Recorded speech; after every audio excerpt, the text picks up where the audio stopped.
Yeah, of course, I didn't choose them by accident. It's my choice to choose those three women, and I can relate to the three of them. Actually, the three of them are, for me, they represent women who were different in their era. Even Betty, as a cartoon figure, was in the beginning, the Betty Boops from before 1934 were quite subversive and were addressed to an adult public.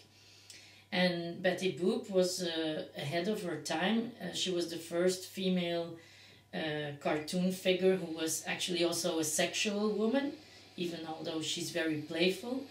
So they were all a bit ahead of their time in their own way.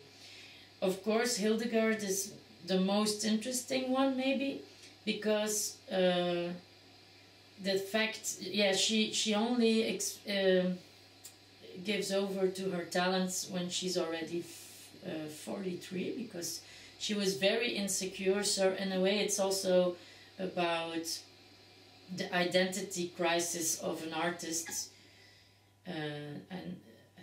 well, she represents all the doubts and the anxieties that an artist has to live with if he wants to cope with his creativity or her creativity. So this is an interesting aspect, I think, that the woman, yeah, she becomes herself, and the necessity to be creative, or to dare to be creative in your life is one of the main interests I have to make this film.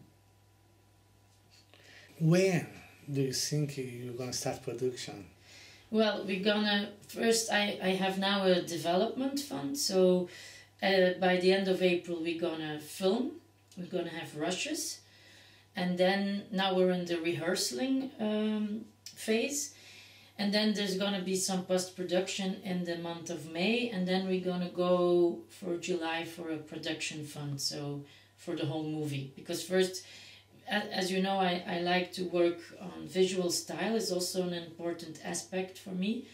So the fund was meant to look for the specific visual style, so we can have a realistic view on the budget before we go into production, because it's a film a little bit out of the box. It's not the classic fiction movie.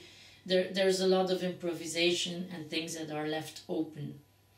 So you cannot predict completely what it's gonna be, and also on a budgetary level, that's why they give those fundings. It's just for projects who are a little bit different, who work on borders of several disciplines. Yeah. How it changed for you, your vision as a filmmaker, to be behind the wall now? To be behind the scenes of a film festival like you are today? Yeah, as a jury member, yes. You mean? It's very interesting because, yeah, first of all, you get to see a lot of films, and your attention, the way you look at films as a judge is more sharpened, because, you know, I have respect for everybody who makes a film, because it's always a labor of love, and it's not so easy to make good films and independent movies.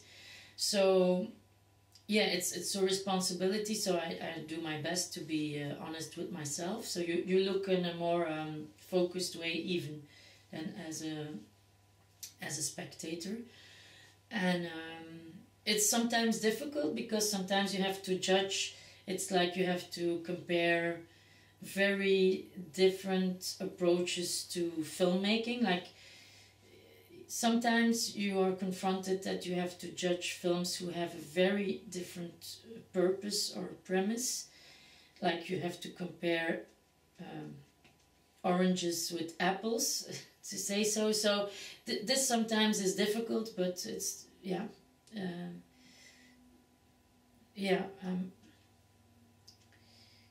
Because of the diversity, sometimes it's difficult to put films in one line, because they were made with different purposes. but it's interesting, and also you meet people, and there are also always discussions when it's the point of final decision making, and sometimes people get very passionate for certain films, and then sometimes interesting discussions come up. So yeah, it's a responsibility, of course, if you act as a judge, and then I have a better view on what happens with my film when I present it to other people. Yeah.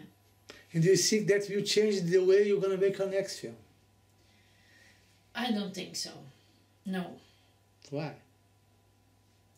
Because it's a different thing to look at other people's work and then making your own work. It's something else, I think, because you have your own point of interests, and of course you learn a lot because of the judging. You look more, maybe even more analytical than you would do when you wouldn't be judging.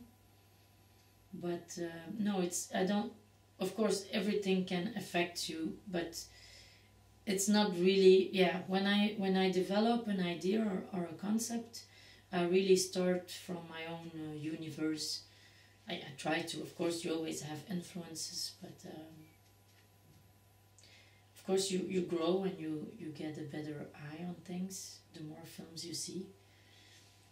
I hope. Yeah.